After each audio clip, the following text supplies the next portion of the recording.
The development of large land masses must be based on a crash program establishing a sufficient density of basic economic infrastructure.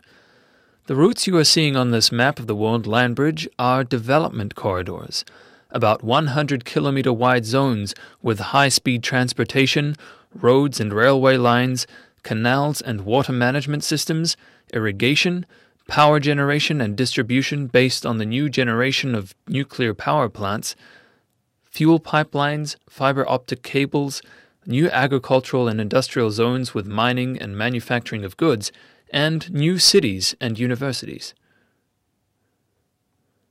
The spine of these development routes is an efficient transportation system capable of quickly moving materials from and to the industries at a low physical cost. Roads are inefficient and easily get jammed up. Transportation on water is slow. Air is expensive. Already rail is by far the best option, and with the implementation of a principle on a higher platform than the wheel, namely magnetic levitation, transportation will enter a new era.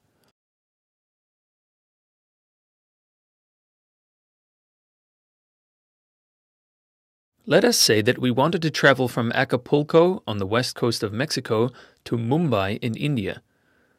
We can do it by ship, or within the newly built worldwide transportation network, we could start our journey from Acapulco's newly built maglev terminal.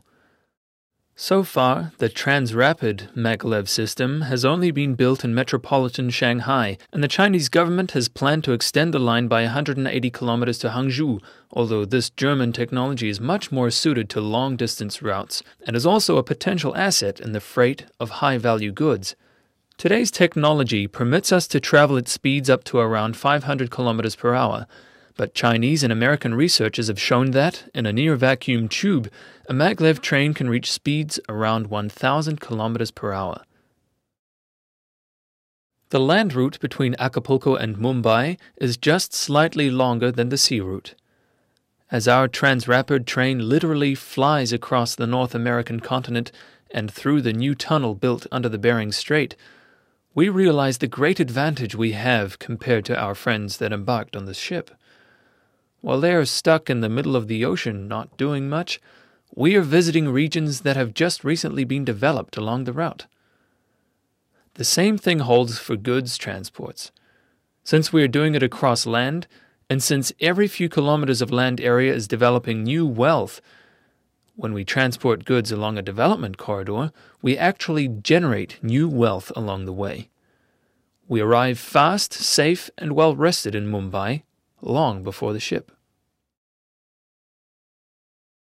The construction of a maglev line between Acapulco, Mexico and Mumbai, India would cost an estimated $800 billion once the Bering Strait Tunnel were finished.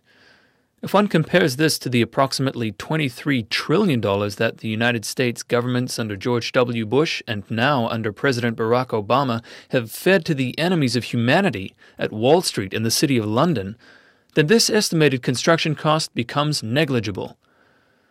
For a maglev line from the Bering Strait via Moscow, Berlin, and Paris to Lisbon, Portugal, would cost around $600 billion, which is only $100 billion more than the bailout packages for the toxic financial waste the state of Germany alone has laid aside for speculators there. The construction of this route from the Bering Strait would be both strategically and economically a revolution, and would give the city of Lisbon a much more beautiful connotation than it has gained with the signing of the abominable Treaty of Lisbon, which has established the bankrupt EU dictatorship over the nations of Europe.